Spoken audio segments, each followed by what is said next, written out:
Next speaker is Tapio Lehtinen. He's a lifetime sailor and keenly in love with the oceans of the world. Tapio's first circumnavigation took place already in 1981, and the second round was the Golden Globe race in 2018. Actually finished on fifth, and thousands of barnacles stuck to the bottom of this boat and made him a true legend, especially within the French sailing community, and he got this name of Monsieur Barnacle.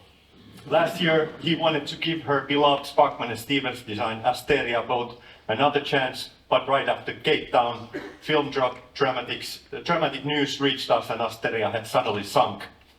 Rescue operation went according to the plans, but a lot of questions were left unanswered. Why did the Asteria sink? We are lucky enough, of course, to have Tapio here with us today, and he will talk more about the highs and lows of circumnavigation, and from challenges at sea, but also his next project, which is the Ocean Globe Race this September. Although he's running for parliament in 1 week, he promised not to speak any politics, so welcome, Tapio.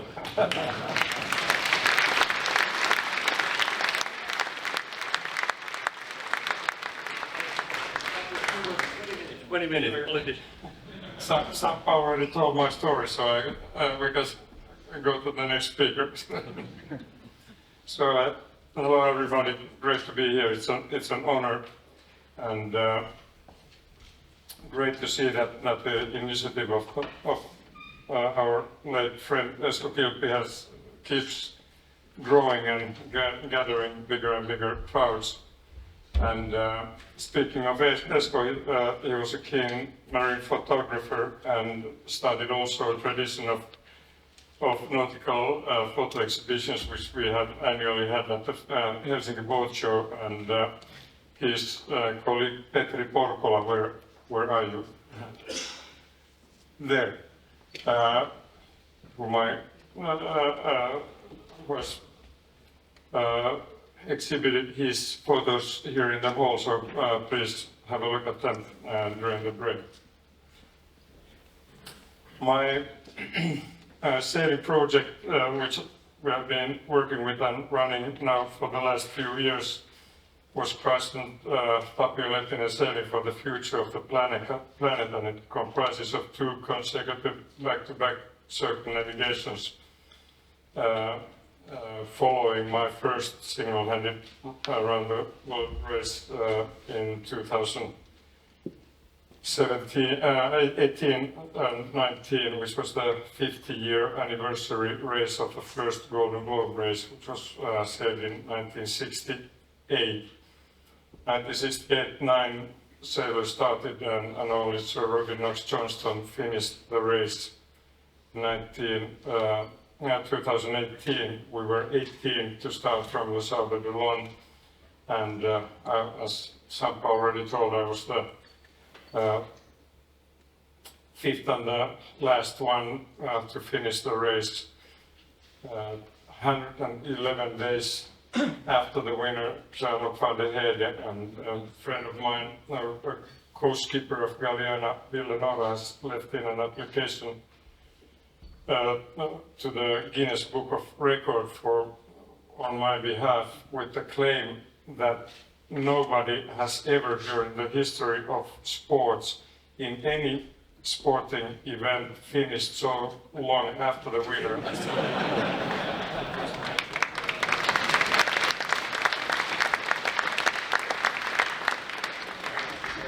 And so then our Virgie is a head of a wandering albatross starting from under that polar star. And so there are a couple of pictures of the 2018, or actually of finishing the 2018 race in the Sables de Londres. And you can see part of my barnacle problem there, and this is the full picture. And that was actually much better at finish of the race than what it looked like halfway around.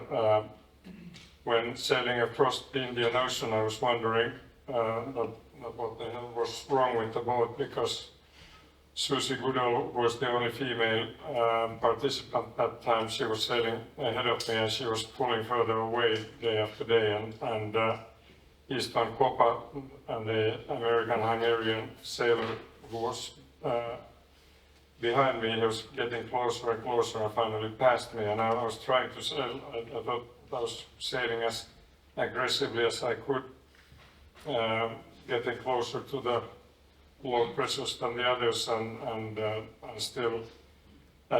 I also had a full confidence with my boat, which was a Asteria, was an Olin Stevens design Gaia 36, which is a predecessor of the Swan 36, the first Swan model made in Finland.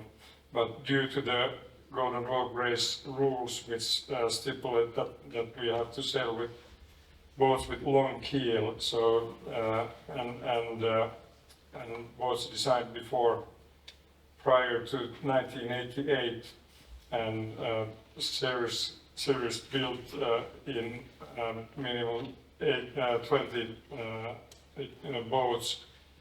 So, according to the notice of race, there were 23 boats available, or boat designs available for the race, and out of those 23, only 2 of them were designed by Olin Stevens, and as I have been a keen Olin Stevens fan since my childhood, I ended up with this design, which I still strongly believe is the both seaworthiest and the fastest, and not least the absolutely the most beautiful boat allowed in the race. But so I promised myself, when I tried to motivate myself to continue the race, since I had dived over the side during the first cold day after crossing the Indian Ocean south of Tasmania, and then I noticed the situation under the waterline, and realized that my race was over. But as I have been also inspired by the Finnish ocean sailing legacy dating back to the square riggers in the beginning of the 1900s. And I'm a big admirer of the sailors of those years who annually rounded Cape Horn, bringing grain from Australia to Europe. And the Finnish ship owner Gustav Eriksson was famous for never losing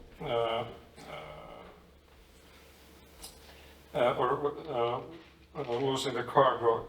The only time was at the shipwreck of the legendary Herzog in Sicily. So I thought it was a matter of honor that, despite the massive barnacle problem, just to bring the boat safely to the port according to the original plan. But in order to motivate myself to keep sailing, I promised both myself and Asteria that we'll have another go. And I deeply believe that the boat was capable of doing well. Don McIntyre, the Australian race chairman, was initiated both this retro Golden Globe race and the Ocean Globe race, which is the 50-year anniversary race of the first Whitbread race, which was sailed in 1973. He tried to keep my spirits up while I was the last man out at sea after everyone else had already finished the race and the prize giving had gone, by telling me about this Ocean Globe race, which he was to announce in July 2019. And I got excited right away after we had our compulsory weekly satellite phone chats, and I told him that even though in my bookshelf I have more than 1 meter of books describing of single-handed racing and sailing around the world. I had never dreamt of sailing around the world alone, but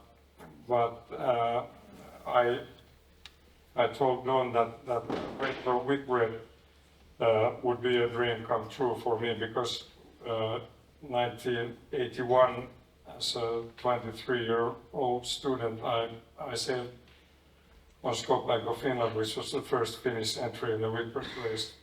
And I have woken up countless times after dreaming of doing the Whitbread race again.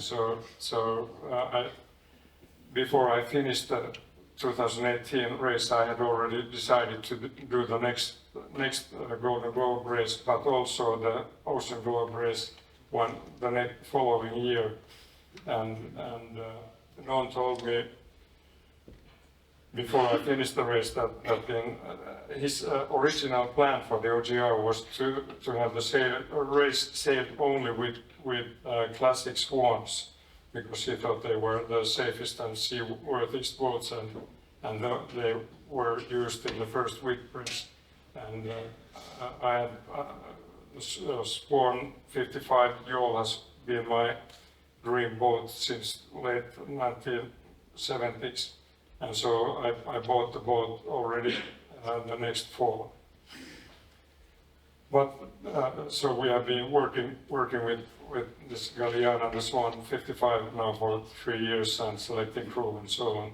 But so here's a picture of Asteria, which was refitted again for the 2022 race. This picture was taken in the Sables right before the start. And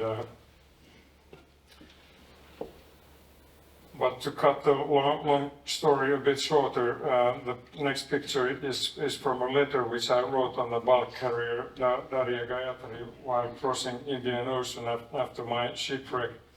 And the letter was written to my 3-year-old grandson, and I tried to draw a picture for him about what happened. And the start of the race was 4th of September last year, and took me about 1.5 months to get to Cape Town, and 1 week after rounding Cape of Good Hope, I was sleeping in my bunk, which is 55 centimeters wide and has a lee board of about 70 centimeters high, and also a safety net on top of the bunk, because in the Southern Ocean the breaking waves are so big and steep that boats of this size can roll over or even pitch pole. And some of my competitors broke bones in the previous race, falling out of their bunks. And so 18th of November, 7 o'clock in the morning, sun was up, nice southeasterly wind. I had full Genoa and full main up, beating on port tack, and I woke up to a loud crack from stern of the boat. And it took me about 30 seconds to crawl out feet first of my bunk, and when I got, as you see, I'm a quite stiff 65-year-old. When I got sitting on the bunk with my feet on the floorboards, the water level was already almost up to my knees. So about 30 seconds after the loud crash, the bilge was filled, and this about 1 foot of water above on top of the floorboards. Looked back to the companionway ladder, and the water was rushing in from above the engine compartment, and it was took a couple seconds to kind of accept that this is real, that I had 110% trust in the boat and the unsinkability and strength of her. But then I've done my survival courses quite a few times, and so then I went to the companionway where I had my radio box and survival suit packed ready next by the head, and lifted those up on the into the cockpit. And after that, I started taking my grab bags, which were also next to the companionway ladder. But by that time, the water level was already about this high, and they were down there. And I was trying to get the straps open, but wasn't successful. And then I was counting time and the speed of the water rising, and I had a feeling that the boat is going to sink from under me. So I went up to the deck and put the survival suit on and put the raft into the water. And that was the first positive reaction or feeling when the raft went into the water, and I pulled the rope, and there was a loud crack, and then when the raft started opening, and I thought that yes, it did work. And